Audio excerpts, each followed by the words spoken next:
Hey guys, what do you say we take a couple of moments and try to put the Chargers injury situation in a little bit of focus before everybody panics? Corey Foreman, once the crown jewel of USC's recruiting, didn't even play a single snap against Oregon State. And Lakers say, well, they opened practice with a lot of film study, which may have well been a stream of TikTok comedy clips. Good morning, I'm James. This is your daily dose of sports and snark for the greatest sports city in the world, Los Angeles. This is Faithful Angelenos. It's September 28th, 2022. Hey, if you like the content that we put out about LA sports, don't forget to clickety-clack the like button or clickety-clack the subscribe button. There's a notifications bell. Hit that. It'll let you know when we drop new content. Sharing is caring. Let people know we exist. And by all means, comment. I'm not perfect. Who the hell is? Now, before we go through the news and notes around LA, we take a quick look at the scoreboard. Speaking of not perfect, the Dodgers included Craig Kimbrell last night. Yikes.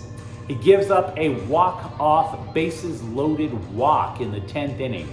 Padres 4, Dodgers 3. Meanwhile, the same two teams will get down tonight in San Diego at 6:40. That's Julio Urias, he's 17-7, versus Joe Musgrave, 10-7. But what do you say instead of worrying about whether Craig Kimbrell is ever going to close a game, be part of the postseason roster, all of which is up in the air now?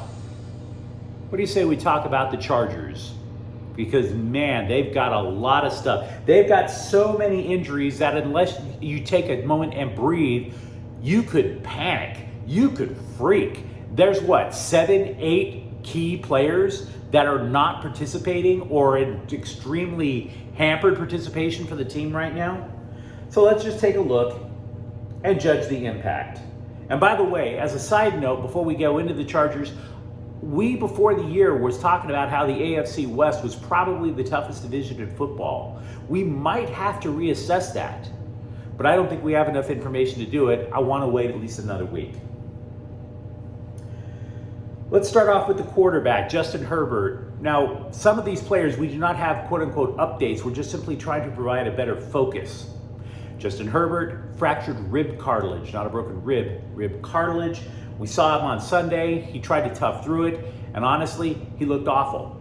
He got outplayed by Trevor Lawrence, a second-year player, obviously, from Jacksonville, and former NFL quarterback Matt Hasselbeck basically put Herbert's injury under focus. He's an analyst for ESPN now. Hasselbeck had the injury, quote, and it stinks, unquote.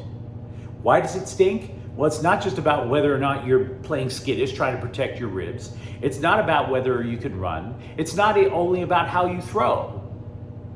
You can't even give out a proper snap count because injured ribs, injured rib cartilage means you have trouble breathing. So this is impacting everything that Justin Herbert does now. Obviously, if he played last week, the odds are pretty good he's going to play this week. So then we go from there. We should probably address the offensive line. Brandon Staley said center Corey Linsley is improving. However, he did not say Linsley will play on Sunday. Remember, he's got a knee problem. Will Clapp has stepped in there. We already know that Rayshawn Slater, the left tackle, second-year player, Pro Bowler in his rookie year, he's gone for the year. Storm Norton, who lost the competition at right tackle, is now going to protect Justin Herbert's backside for the rest of the year. And that is a problem. It's most definitely a problem because it impacts the entire offensive line. You don't necessarily trust your right tackle. You have a backup center, and now you have a backup left tackle and a rookie at right guard. Now, don't get me wrong, Zion Johnson had a terrific preseason, but in terms of rookie rankings, CBSSports.com ranks the rookies throughout the course of the year. Zion Johnson has dropped all the way to number 13. And there's a reason for it. They're not saying that he stinks. They're saying that he's going to have so much more responsibility as a rookie. He's going to be constantly having his head on a swivel, trying to make sure, oh, does my backup right, does the right tackle who barely won a battle in preseason, does he have his stuff straight? Oh my gosh, what about the backup center? Zion Johnson is going to be like might possibly have to protect 3 positions at once. That's a ton for a rookie, an absolute ton. As for Joey Bosa, we are getting mixed reports. ESPN describes him as week to week, which sounds like, okay, maybe he's going to play Sunday, yippee. But then Brandon Staley goes and tells the LA Times that Bosa's injury is, quote, significant, unquote. So is he week to week? Or is he out a lot of time? Now, I'll be honest with you. I recognize Bosa's talent. I recognize that you want him on the field as much as possible. But I'll be frank, I don't think that injury harms the Chargers as much as the offensive line turmoil. Now, why do I say that? Well, they've already been grooming Chris Rumph to get time in at edge rusher, but that's also why the signing of Kyle Van Noy in the offseason matters. Because I'm not going to try and tell you that Rumph is as good as Bosa, but if you can possibly recreate what Bosa can accomplish with a combination of Van Noy and Rumph, maybe that loss isn't as bad as the offensive line turmoil. Staley thinks wide receiver Keenan Allen will practice this week, and that matters to the offense because he was injured in the season opening game against the Raiders, injured his hamstring. The offense hasn't been the same since. Also, getting back to the defensive end thing, just to not forget about this, they claimed outside linebacker Derek Tuska off waivers from Pittsburgh. Finally, Staley said that cornerback J.C. Jackson has no structural damage to his ankle. He had ankle surgery just before the year. They thought he was going to miss the first couple of games. Missed the first, played the second, didn't play well, missed the Jaguars game. Staley says that the ankle is simply inflamed, which sounds about right. I mean, if you have an ankle injury, you could have one and it's inflamed for about a week or two, or you can have one that's inflamed for a month. So it sounds about right. Having said that, will he play this weekend? Don't know. So if I were to basically wrap this all up in a nice big bow, I would say the offensive line is screwed, and the defense will probably just skip a beat or two for another week or two before trying to figure out how to make up for Joey Bosa, and then Jackson will be in. That's just my guess, but I believe it to be true. By the way, segueing from the NFL to college football, CBS, that whole rookie ranking thing that I was talking about a moment ago, the current top rookie in the NFL is Atlanta Falcon and former USC wide receiver Drake London. He's targeted 31.6% of the time with Marcus Mariota at quarterback. And he's still making plays. There's a defensive development. We've been trying to piece together how USC is cobbling together a defense. We know the offense is terrific, but their defense has quietly been performing well. One of the developments is Corey Foreman, who I thought was going to have a pretty good sophomore season. He didn't even play in the game in Corvallis against the Beavers last weekend. Now, if you might recall, Romello Height became the starter at defensive end, and the Trojans, I think they run a 3-3-5.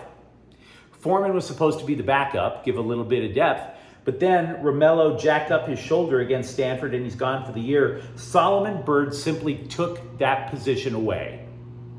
But what does that mean for Corey Foreman? Are we even going to see the guy again? He's been injury prone. He didn't play but there's a few snaps last year as a freshman.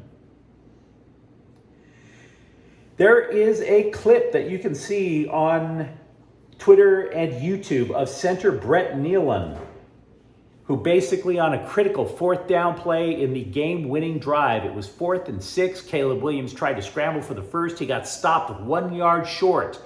And then Nealon pushed him over the first down marker. Called it, quote, maybe the hardest hit of my life, unquote. Back in the day, they had the Bush push. The LA Times is calling it the Nealon nudge. whatever. I might call it kneel on me when you're not strong.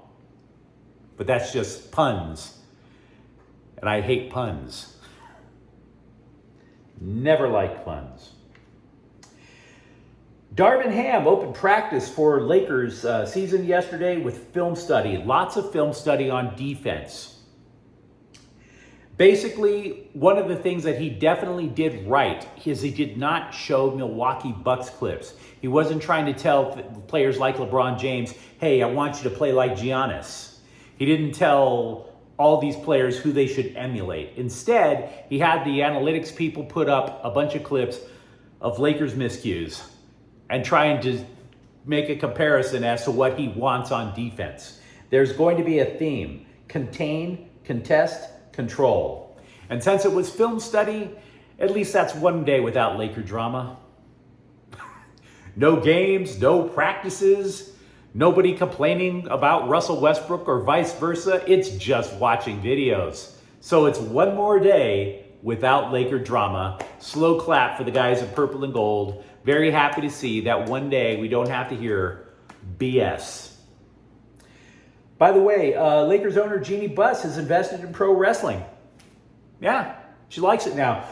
She invested in something called WOW, Women of Wrestling.